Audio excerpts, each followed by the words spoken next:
Bueno, mi artículo tiene por título Acercamiento a un análisis de la energía libre de Gibbs en la obtención de nanopartículas de plata. Antes de explicar qué fue lo que hice y cómo lo hice, es necesario una conceptualización para que haya mayor claridad en lo que hice, ¿sí? Entonces, ¿qué son las nanopartículas? Las nanopartículas son partículas que tienen sus tres dimensiones espaciales en una escala entre 1 y 100 nanómetros. Toda partícula que se encuentre dentro de esta escala, pues se considera nanopartícula. ¿Por qué nanopartículas de plata? Bueno, básicamente la nanopartícula de plata es la nanopartícula más estudiada en la Universidad Distrital, ¿sí? No está de más decir que la Universidad Distrital cuenta con un nanolaboratorio eh, y que este prefijo nano no se queda solo en el hecho de que se hacen nanomateriales o se obtienen nanopartículas, sino porque realmente el laboratorio es pequeño. Realmente el laboratorio es la mitad de un salón de los de laboratorio de física, más o menos, o un poco más pequeño. No se puede comparar con los laboratorios de los Andes ni la Javeriana. Sin embargo, se pueden hacer investigaciones interesantes y se han hecho investigaciones interesantes ahí. Y ya. eh, Básicamente existen dos métodos fundamentales de obtención de nanopartículas. Está el método físico y el método químico.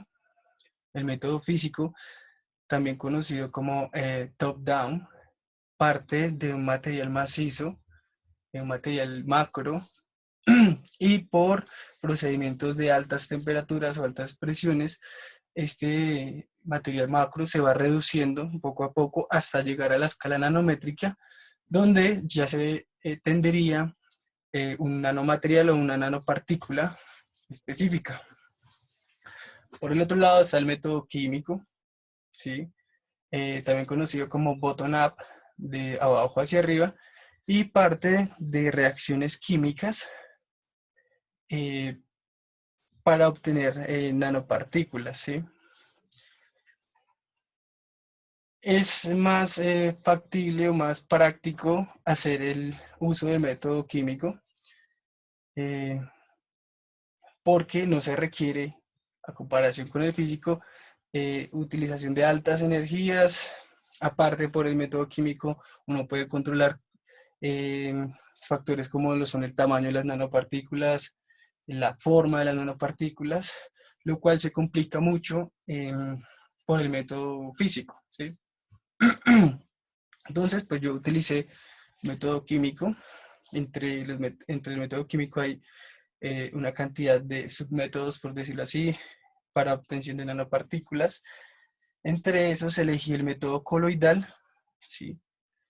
Que básicamente parte de una sal metálica, que para mi investigación tiene que ser una sal que contenga evidentemente plata, que se hace reaccionar con un agente reductor, porque esta reacción es una reacción redox, reducción-oxidación. Entonces el agente reductor es el que reduce básicamente a la plata.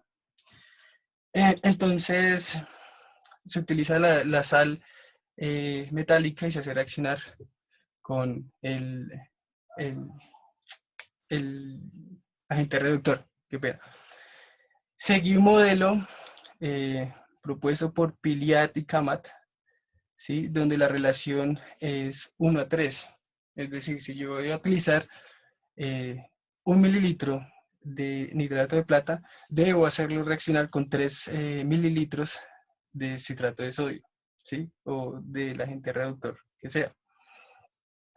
Entonces, también si voy a utilizar 10 mililitros de la sal precursora, en este caso nitrato de plata, que es el que yo voy a utilizar, tengo que hacerlo reaccionar con 30 mililitros de citrato de sodio. Siempre van a estar en soluciones las sustancias que voy a utilizar, tanto el nitrato de plata como el citrato de sodio. Se prepara es una solución, es decir, va a estar en estado líquido para poder hacer las reacciones. porque generalmente el nitrato de plata y el citrato de sodio son sólidos. Bueno, los autores que seguí recomendaban que uno debería agregar unas gotas de hidróxido de sodio a la sal precursora, que en mi caso es pues el nitrato de plata. No decía cuántas gotas agregar, ¿sí? Simplemente pues agregar unas gotas de hidróxido de sodio. Aquí, como podemos ver, pues tengo la sal precursora que es el nitrato de plata. Como pueden ver, pues esto es un enlace iónico. Aquí tenemos la plata con un ion de plata positivo. Aquí pues está el ion negativo que lo da el oxígeno. Aquí tenemos el hidróxido de sodio, que también pertenece a un enlace iónico, donde el sodio está pues tiene un ion positivo y pues el oxígeno también tiene un ion negativo. Entonces, al momento de hacer reaccionar estos dos compuestos, lo que sucede es que se rompe este enlace de la sal precursora y deja libre el ion plata, ¿sí? Ahorita no nos vamos a preocupar qué pasa con el resto de la reacción. Simplemente, como nos vamos a centrar en, pues, en la plata, pues tenemos libre en la solución un ion de plata positivo. Y pues queda otro restante que es parte de esta reacción que por el momento no tendremos en cuenta. Bueno, el goteo del citrato de sodio, que es el agente reductor. Bueno, la función del citrato de sodio es que ya teniendo el ion plata a partir de ese goteo, lo que hace es neutralizar este ion plata, es decir, quitarle la carga, volverlo plata cero, ¿sí? Cuando ya tenemos un átomo, digamos, en este caso plata cero, decimos que ya como tal tenemos el átomo de plata. Ya no iones, ya no nada. Bueno, entonces esa es la función pues del agente reductor. Aquí, por ejemplo, tenemos pues la ecuación química. Aquí al lado izquierdo tenemos pues la sal precursora que es el citrato de sodio. El nitrato de plata, que pena. Más, pues este sí sería el citrato de sodio. Lo puse de esta forma para que se den cuenta que es una cadena carbonada y que se hace reaccionar. Aquí pues ya están las gotas de hidróxido de sodio y pues el agua, porque también está en solución, todo está en solución, una solución acuosa, preferiblemente en una solución, o sea, en agua desionizada. Después de que se haga esta reacción, pues tenemos básicamente esto que se ve aquí. Este sería el producto o la solución de la ecuación química. Entonces ya tenemos aquí la plata Ag0, que sería como tal el átomo de plata, y alrededor de este átomo tenemos esta cadena que se ve aquí, que la proporciona el citrato de sodio, ¿sí? Todas estas líneas negras que tiene el átomo de plata alrededor representan pues cadenas de esta misma índole, ¿sí? Por todas partes esto está cubierta la plata. Esto es lo que se conoce como suspensión, ¿sí? Porque tenemos un sólido que sería la plata y pues las cadenas carbonadas que están acompañando pues el átomo están suspendiendo al átomo plata y está evitando que se una con otros átomos plata y que posteriormente precipite. Entonces esto es la suspensión coloidal. ¿Cierto? Y también, pues evidentemente lo que tenemos al lado izquierdo de la ecuación es la nanopartícula de plata. Esto que está aquí ya es la nanopartícula de plata. Al lado derecho tenemos como, tenemos el residuo, por decirlo de algún modo, la otra parte de la reacción que por el momento no tendríamos en cuenta porque nos estamos centrando en la nanopartícula. ¿Sí? Bueno, ahora sí, la obtención de las nanopartículas, el método que yo utilicé para hacerlo. Entonces ya dije que es una relación 1 a 3, creo que eso ya está claro. Entonces, con ayuda de un beaker, se calienta nitrato de plata, ¿cierto? A una temperatura cercana a los 90 grados centígrados, esperando que bulla. Cuando bulle, en el momento preciso que bulle, se agregan, según la bibliografía, las gotas de hidróxido de sodio, ¿sí? Para obtener los iones plata. Una vez esto, se agrega también por goteo el citrato de sodio, ¿cierto? Según la bibliografía consultada, más específicamente en la parte de Gerson, que es un estudiante, bueno, que fue un estudiante de química, que hizo su tesis en métodos de obtención de nanopartículas de plata, donde trabajó muchos métodos, entre esos está pues el que yo utilicé, que fue el método coloidal, sugiere que la velocidad de goteo del citrato de sodio eh, tiene mucho que ver con la cantidad de nanopartículas efectivas, nanopartículas de plata efectivas. Decía que a menor velocidad del goteo, mayor cantidad de nanopartículas se obtienen y que a mayor velocidad de goteo, pues se van a obtener menos. ¿Sí? Esto tiene una explicación química muy compleja. Eh, Sin embargo, vamos a darlo por hecho por el momento. Más adelante se comprobará pues esto que dice Gerson. Una vez se comienza a agregar el citrato de sodio por goteo, es necesario una agitación constante, ¿sí? Y mantener la temperatura en 90 grados centígrados, ¿sí? Y, como el beaker estaba sobre una plancha de calentamiento, así era que se mantenía la temperatura pues, de la reacción como tal mientras caía el citrato de sodio, y aparte la plancha tenía la función de tener pues un agitador magnético. Entonces mientras se estaba dando la reacción ahí, uno agregaba al beaker un cilindro, un imán en forma de cilindro, ¿sí? Y uno desde la plancha de calentamiento podía graduar el ritmo de giro del agitador magnético, y por ese modo pues podríamos mantener constante la agitación. La agitación siempre fue la misma para todas las medidas que se tomaran. Listo. Una vez se haya vaciado todo el citrato de sodio, se haya acabado el goteo, se debe esperar 20 minutos de reposo.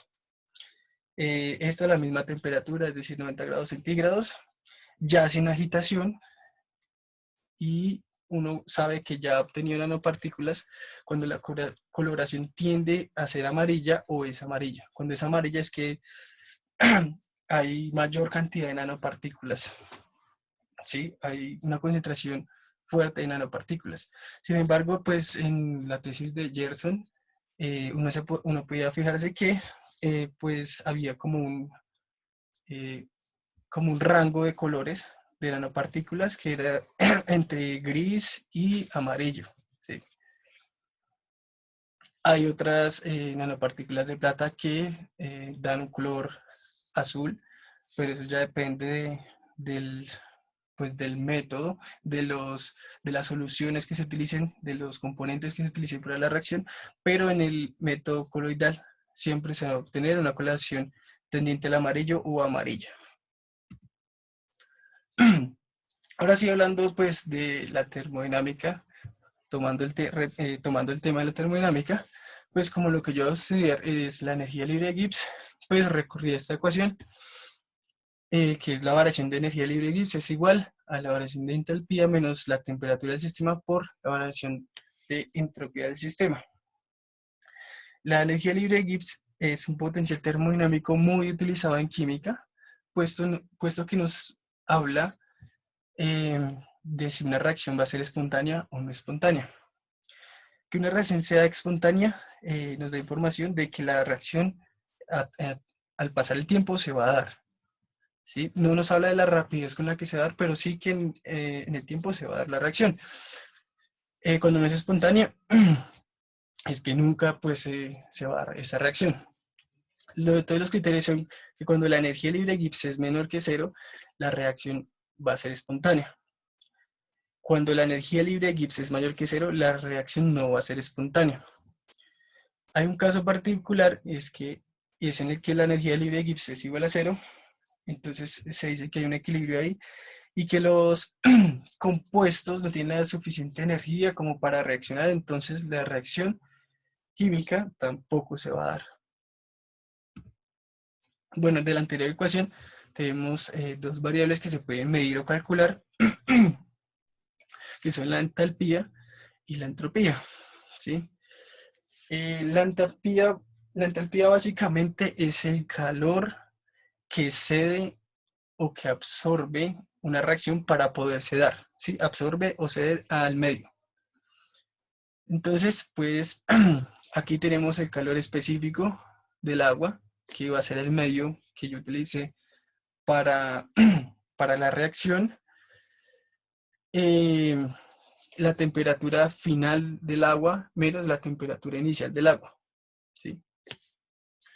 Por el momento, para que si se pierden un poco, este experimento se va a realizar en una bomba calorimétrica, hagan de cuenta como un calorímetro. Entonces, por eso es que estoy hablando del calor específico del agua y las temperaturas del agua. Cuando una reacción química libera calor al medio, se dice que es exotérmica. Y cuando la reacción le quita energía al medio, que en este caso es el agua, le quita energía, para poderse dar es una reacción endotérmica. Esto es fundamental para una explicación que va a hacer más adelante. Bueno, la entropía, utilicé esta ecuación de variación de entropía que se utiliza para líquidos y sólidos, ¿sí? Donde tenemos aquí el calor específico promedio de las sustancias que se van a hacer reaccionar, que en este caso sería el calor específico del nitrato de plata, el calor específico del citrato de sodio, el calor específico de las nanopartículas, y esos valores se promedian y luego se multiplican por el logaritmo natural de la temperatura final de la reacción sobre la temperatura inicial de la reacción, ¿sí? De este modo, vamos a calcular, voy a calcular, o calcule mejor, el valor de la variación de entalpía y la variación de entropía. Bueno, la problemática de mi investigación era hacer un acercamiento por la termodinámica clásica al estudio de la energía libre de Gibbs para la obtención de nanopartículas de plata en el método coloidal, ¿sí? A partir de las ecuaciones que vimos anteriormente, tratar de llegar al valor de la entropía, al valor de la energía libre de Gibbs, ¿sí? Bueno, la metodología se dividió en dos momentos clave. El primero fue el goteo del citrato de sodio, que era una forma de corroborar lo que estaba diciendo Gerson en su tesis, de que la velocidad del goteo influye en la obtención, en la cantidad de nanopartículas. Entonces, igual seguí el modelo de Piliat y Kamat, donde utilicé 10 mililitros de nitrato de plata en una concentración de 0,01% por 300 mililitros de citrato de sodio a una concentración de 0,01%. ¿Sí? Estos valores son sacados de bibliografía siguiendo pues, el modelo de Piliat-Kamat. Para el nitrato de plata, en el goteo lento, agregué 2 gotas y en los goteos mediano y rápido agregué 11 gotas de hidróxido de sodio, que es el que garantiza los iones de plata. ¿Por qué utilicé estos valores? Más adelante explicaré. Por el momento, concentremos ahora en las velocidades de goteo del citrato de sodio, que es el agente reductor. Entonces, utilicé 3 velocidades. Para el goteo lento fueron 43 gotas por minuto, para el goteo mediano fueron 110 gotas por minuto y para el goteo rápido fueron 160 gotas por minuto. Bueno, aquí pues tengo una foto de las soluciones que utilicé, que preparé y utilicé. En el video no voy a explicar cómo las preparé, no tiene tanta ciencia tampoco, por cuestiones de tiempo. Entonces aquí en el lado derecho tenemos el nitrato de plata y al lado izquierdo tenemos el citrato de sodio. Aquí hay un video del goteo de citrato de sodio. Podemos ver, aquí tenemos la plancha de calentamiento. Aquí en la parte de arriba tenemos la bureta. A partir de esta llave se puede controlar el goteo. Entonces aquí vamos a ver el video.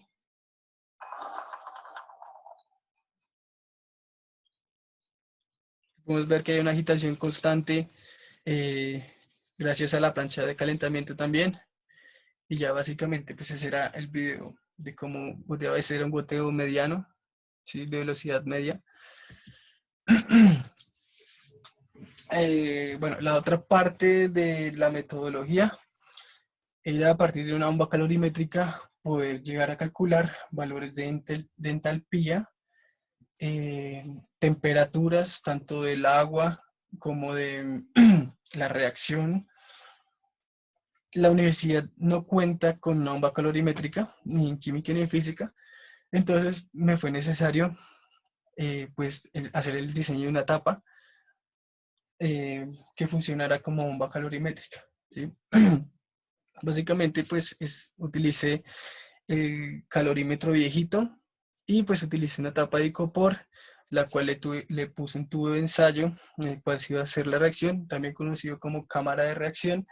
Le hice los orificios pertinentes para los termómetros, el termómetro del agua, el termómetro de la bomba de la cámara de reacción, el huequito para que cayera el goteo, un huequito para el agitador del agua, un huequito para el agitador de la reacción.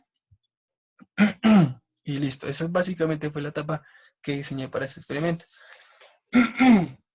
Seguí exactamente el mismo modelo de utilidad que AMAT, pero entonces la temperatura ya no era 90 grados centígrados, sino que fue a 60 grados centígrados.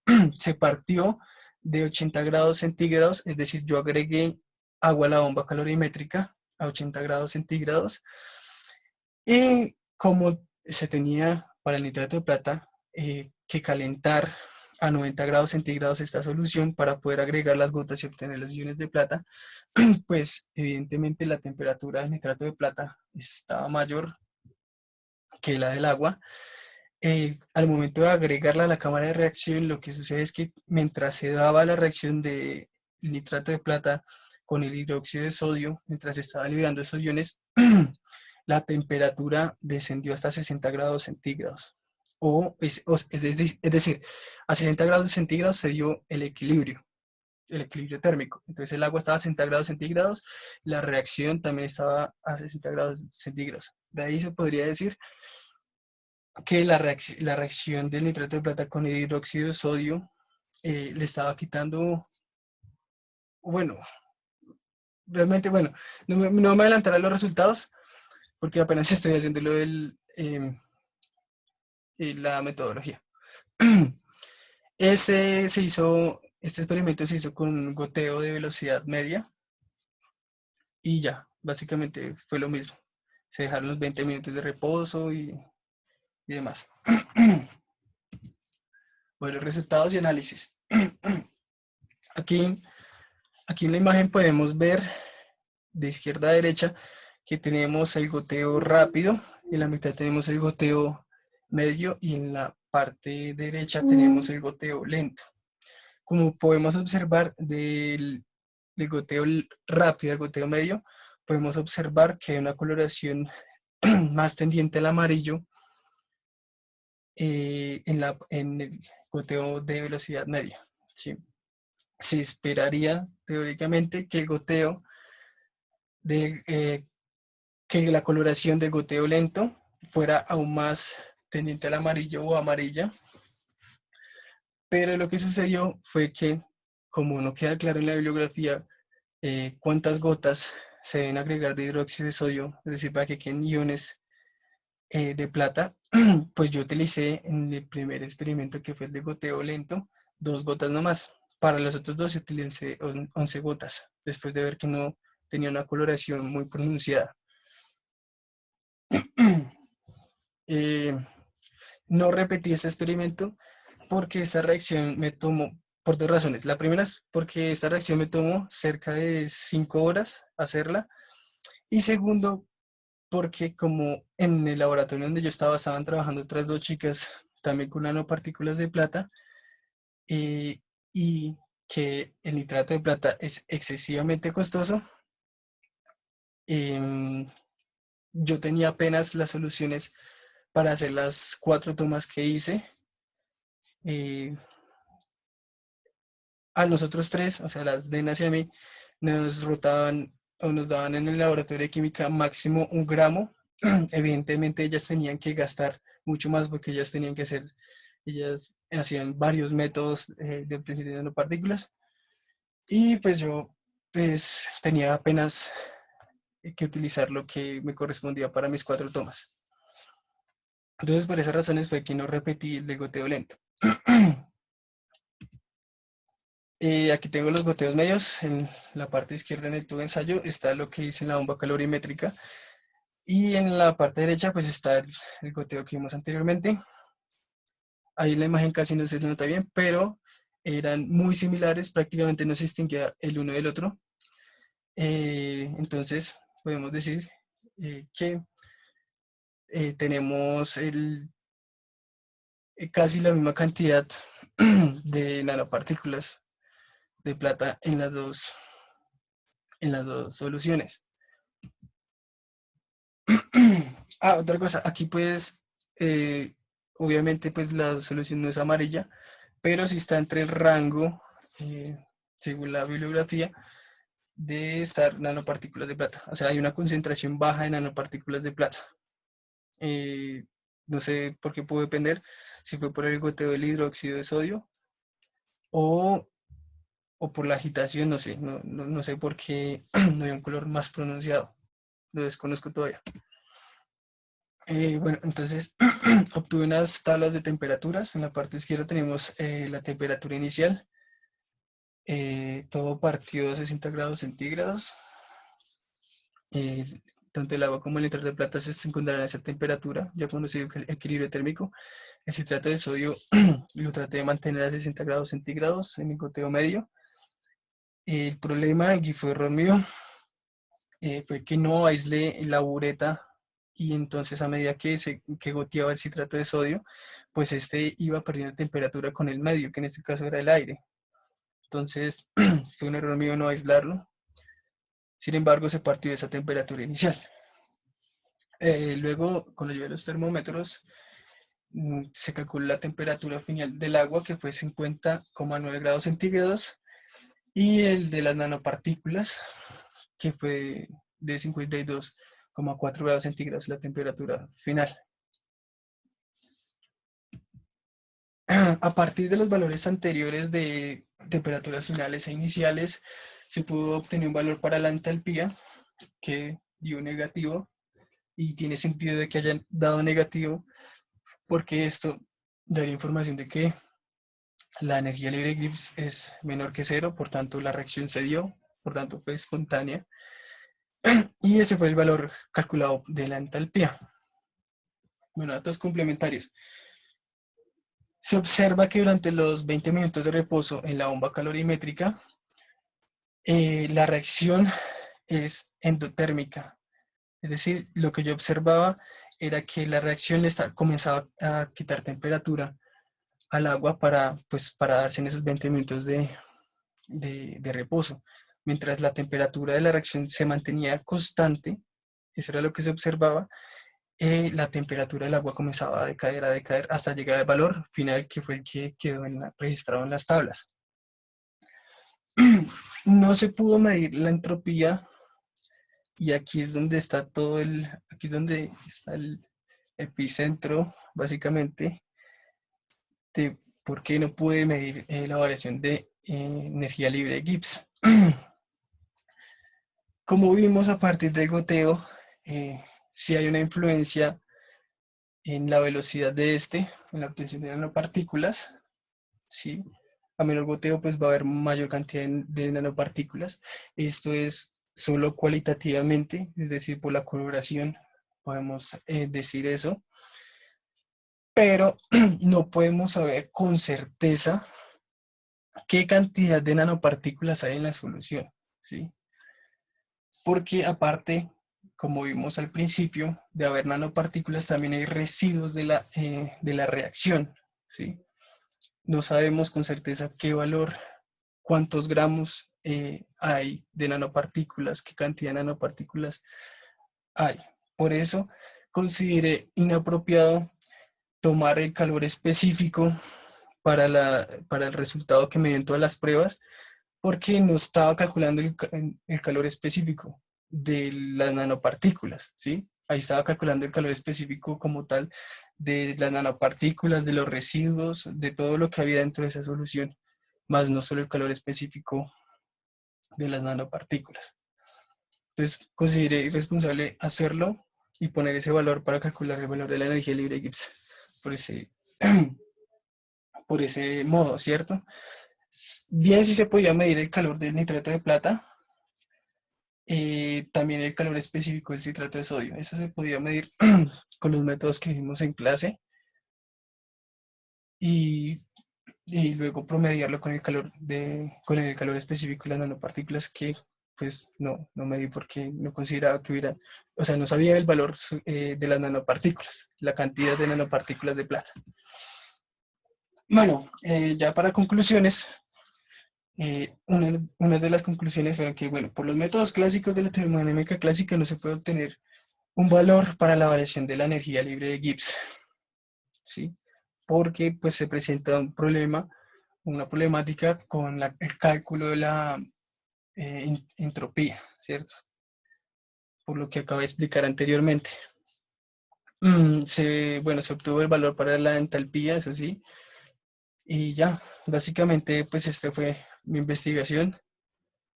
Eh, hubiera sido bueno poder tener más cantidad de sustancia para poder repetir el experimento del goteo lento. Y esto fue como el acercamiento que pude hacer. Solo pude obtener el valor de la entalpía y pues corroborar pues lo que decía Gerson acerca del goteo del agente reductor. Listo, compañeros y profesor.